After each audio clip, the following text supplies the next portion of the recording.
হাদি ভাই একটা কথা বলেছিল যে আমি জীবন দেব কিন্তু জুলাই দেব না, বলছিল কিনা? আজকে সেই হাদি ভাইয়ের জীবনটাই চলে গেল।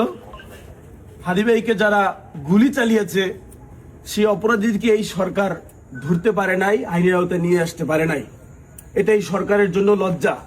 দিল্লি না ঢাকা, দিল্লি না ঢাকা, দিল্লি না ঢাকা, দিল্লি না ঢাকা। ভারত আওয়ামী লীগকে পালে, বাংলাদেশের বিরুদ্ধে যে যাবে ভারত তাকে পালে। এই ভারত বাংলাদেশের কখনো বন্ধু হতে পারে না। ভারত এই বাংলাদেশের কখনো ভালো চায় নাই।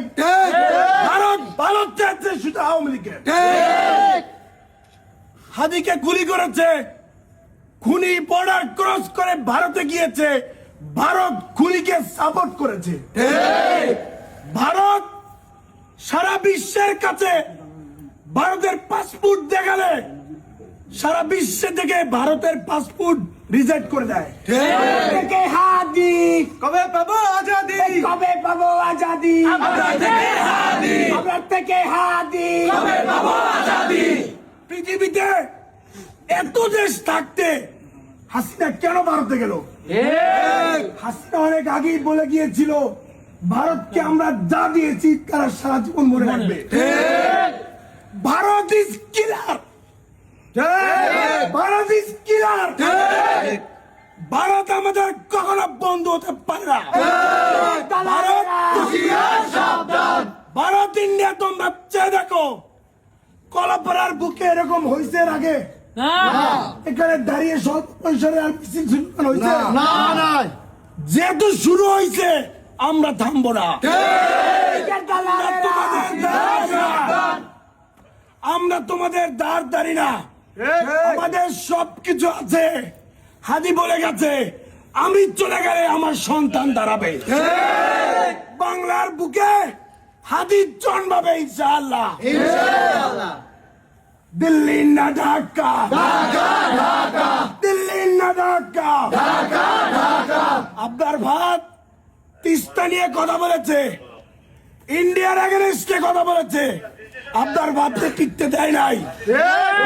আমরা শুনেছি আমাদেরকে টার্গেট করা হয়েছে। We don't care. তোমরা কতজনকে মারবা, তোমরা কত হাদিকে মারবা, আমরা আমাদের দেশকে ভালোবেসেই যাব। তোমাদের যত গুলি আছে, তোমাদের যত টার্গেট আছে তোমরা পূরণ করো। এক হাদি চলে গেছে, শত হাজি বাংলার ঘরে জন্মগ্রহণ।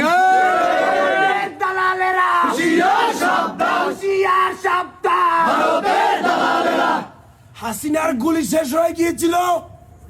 এই বাংলাদেশের মানুষকে মারতে মারতে অবশেষে হাসিনার জায়গা হয়েছে ইন্ডিয়ায়। ভারত তোমরা বাংলাদেশের মানুষকে গুলি করতে করতে তোমরা পৃথিবী থেকেই নাই হয়ে যাবা। আমরা আমাদের দেশকে ভালোবাসি। এই অযোগ্য সরকার আপনাকে যে চেয়ারে বসালো, হাদির মতো ছেলেরাই আপনাদেরকে চেয়ারে বসাইছে, তাদের আপনারা প্রোটেক্ট দিতে পারেন না। এই বাংলা ভোটার সেখানে বসে আওয়ামী লীগ পোস্ট করতেছে যে আলহামদুলিল্লাহ একটা উইকেট গেল। বাংলা আমতলী থানার পুলিশ কি করে?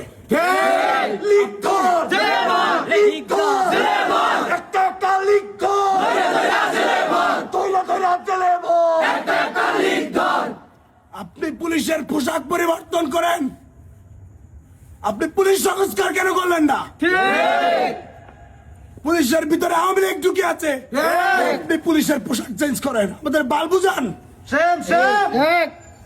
আমাদের দুনুপুরে বুঝান। আমার ভাই বললো কেন?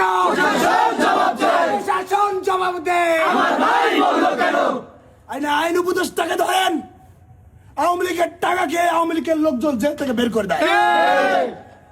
আপনি উপদেষ্টাকে ধরেন, উপদেষ্টারা 5ই আগস্টের পরে সেনাবাহিনীর আওতায় আওয়ামী লীগের লোকজন সেফ এক্সিট দেয়। বিচার হবে ইনশাআল্লাহ বাংলার মানুষ বিচার করবে ইনশাআল্লাহ আমরা বিএনপি বুঝি না, আমরা জামাত বুঝি না, আওয়ামী লীগের প্রশ্নে ইন্ডিয়ার প্রশ্নে আমরা সবাই এক। আমরা দলমত বুঝি না, আওয়ামী লীগের প্রশ্নে ইন্ডিয়ার প্রশ্নে আমরা সবাই কাঁধে কাঁধ রেখে আমরা সবাই এক। ভারতের দালালেরা হুঁশিয়ার সাবধান, হুঁশিয়ার সাবধান। ভারতের দালালেরা দিল্লি না ঢাকা, ঢাকা ঢাকা, দিল্লি না ঢাকা, ঢাকা ঢাকা। কলাপাড়ার ভাইয়েরা, রাষ্ট্র চালায় একটা লোক, আপনাদেরকে রোল মডেল হতে হবে। কলাপাড়া এরিয়াতে আওয়ামী লীগের জায়গা হবে না। আওয়ামী লীগ মিস ইন্ডিয়া, একটা তালিক দল। দইরা দইরা জেলে বল। লিখতান। লিখতান। হাদি তো কোনো দল করে না এখনো, সাধারণ মানুষের ভিতরে ঢুকে গিয়েছে। হাদির পকেটে 50,000 টাকার বান্ডেল ঢুকিয়ে দেয়, ভাই তুমি রাজনীতি করো। হাদি বেঁচে থাকলে জানি না সামনে কি হবে। হাদি নতুন ইয়ং জেনারেশনকে রাজনীতি নিয়ে আসতেছিল, ওইটা ইন্ডিয়া মনে করছে এ বেঁচে থাকলে তো আমার গোষ্ঠী শেষ। ওইটা ইন্ডিয়া চায় না, ইন্ডিয়া সফল হয়ে গেছে।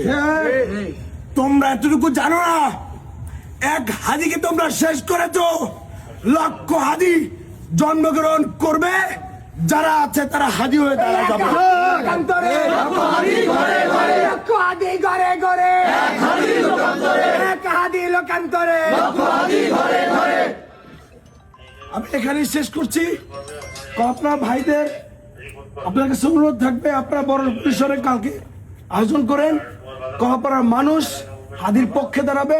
হাদির পক্ষে দাঁড়ানো মানে বাংলাদেশের পক্ষে দাঁড়ানো। সুতরাং যারা ভিডিও দেখছেন, আপনাদেরকে অনুরোধ করবো, যারা কলাপাড়ায় আছেন আপনারা সবাই এখন কলাপাড়া থেকে সারা বাংলাদেশে না, শুধু ইন্ডিয়ার আনাচে কানাচে পৌঁছায় দেন। আমরা ইন্ডিয়ার ধার ধারি না, আমরা ইন্ডিয়াকে গুনি না। তোমরা ইন্ডিয়া বড় রাষ্ট্র হতে পারো, আমাদের বুকে গুলি চালাবা, আমরা সেটা মেনে নেব না। আল্লাহ হাফেজ।